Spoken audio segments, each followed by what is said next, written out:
Dans l'Évangile aujourd'hui, un scribe s'avance vers Jésus et lui demande « Quel est le premier de tous les commandements ?» Et Jésus, pour une fois, il répond sans tarder. Parce que Jésus nous a habitués à ce que lorsqu'on lui pose une question, il ne répond pas directement. Des fois, il répond par une autre réponse, ou des fois, il s'incline et dessine les choses sur la terre. Mais aujourd'hui, pour une fois, on lui pose la question, Jésus répond sans rétorquer. Il dit, « Voici le premier. Écoute Israël, le Seigneur notre Dieu est l'unique Seigneur.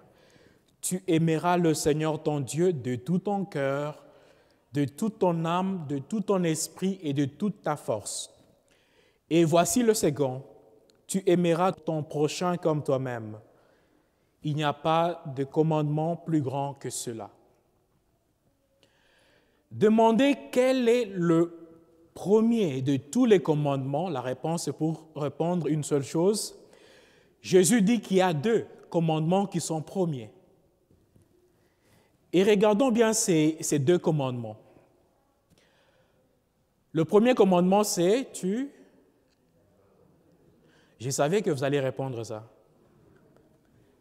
Le premier commandement a deux parties. Et souvent, la première partie est délaissée ou oubliée. La réponse de Jésus dit ceci, « Voici le premier. Écoute Israël, le Seigneur notre Dieu est l'unique. » C'est ça la première partie du premier commandement. Écoute Israël, le Seigneur notre Dieu est l'unique. Jésus commence sa réponse à la manière d'un juif pieux en récitant le schéma Israël. Le schéma Israël est le noyau central de la prière juive qu'un juif adulte devait prier le matin et le soir. Et d'ailleurs, c'est de cette tradition que nous, prêtres, religieux, et d'ailleurs, c'est la prière de l'Église, nous avons cette habitude de prier le matin, ce qu'on appelle les laudes, et le soir, ce que nous appelons les vêpres. C'est tiré de cette culture du schéma Israël. Alors, le schéma Israël, c'est un texte de 2 pages qui est composé de 3 extraits tirés de la Torah. Le premier extrait est tiré du Deutéronome 6, 4, 9, la partie que nous trouvons dans la première lecture aujourd'hui. Deuxième partie, c'est Deutéronome 11, 13, 21. Et troisième partie, tirée du livre de Nombres, 15e chapitre, du 37e, 41e verset. Alors, ces 3 textes forment un texte de 2 pages que le juif recite le matin et le soir chaque jour. Voici ce schéma Israël de la façon dont Jésus l'aurait probablement prononcé devant ce scribe. Il aurait peut-être dit « Shema Israël, Adonai Eloheinu, Adonai Echad. Shema Israël, écoute, ô Israël, Adonai Eloheinu, le Seigneur notre Dieu. Adonai Echad est l'unique Seigneur. » Regardez bien comment commence le premier commandement. Il commence par « Shema », écoute. Dès le commencement, dès le départ, la foi juive et même Jésus insistent sur l'importance de l'écoute. Écoute le Seigneur, notre Dieu. Frères et sœurs, nous sommes avant tout un peuple appelé à écouter. Appelé à écouter Dieu. Pourquoi? Parce que nous ne nous sommes pas créés nous-mêmes.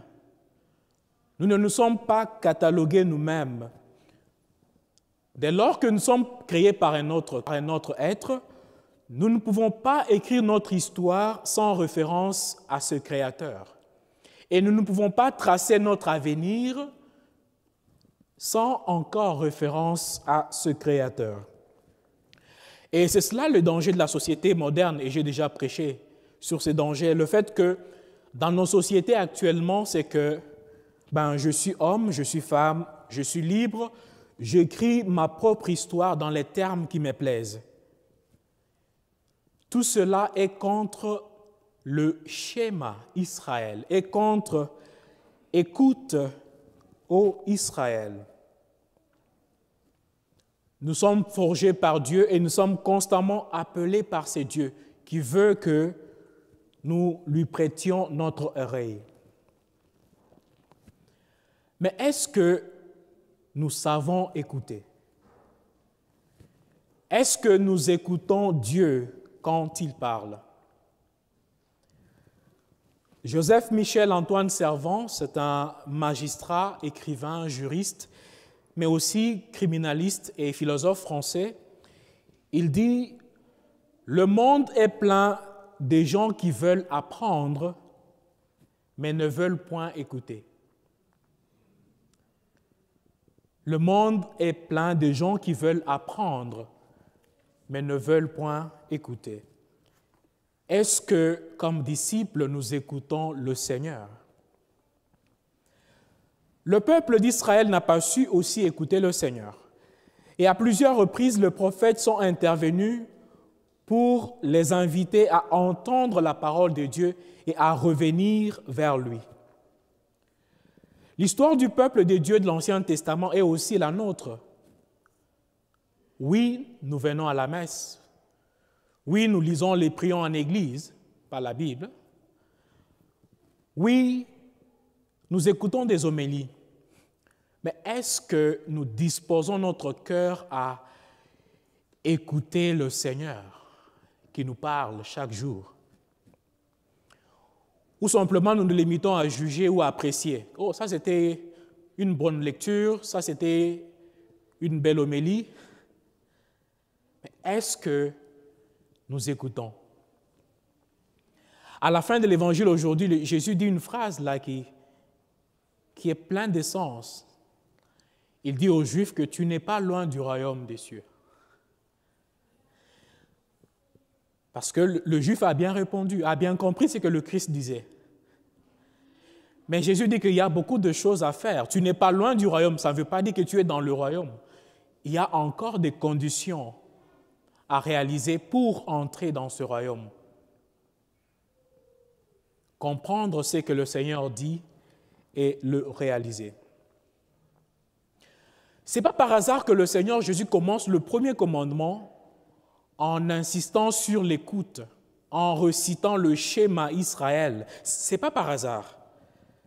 Il veut que le disciple que nous sommes, que nous ayons pour critère principal ou comme caractère majeur l'écoute. Et vous savez pourquoi l'écoute est très importante pour un disciple? Parce que lorsqu'on écoute, on évite la déroute. Lorsqu'on écoute mieux, on évite de se dérouter. Aujourd'hui, nous devrions nous poser sincèrement la question sur la qualité de notre écoute. Est-ce que nous savons écouter? Ou bien quand le Seigneur parle, nous avons aussi des choses dans notre cœur qui parlent, qui nous empêchent d'écouter vraiment ce que le Seigneur dit. Ou bien quand le voisin parle, nous ne sommes pas calmes pour l'écouter.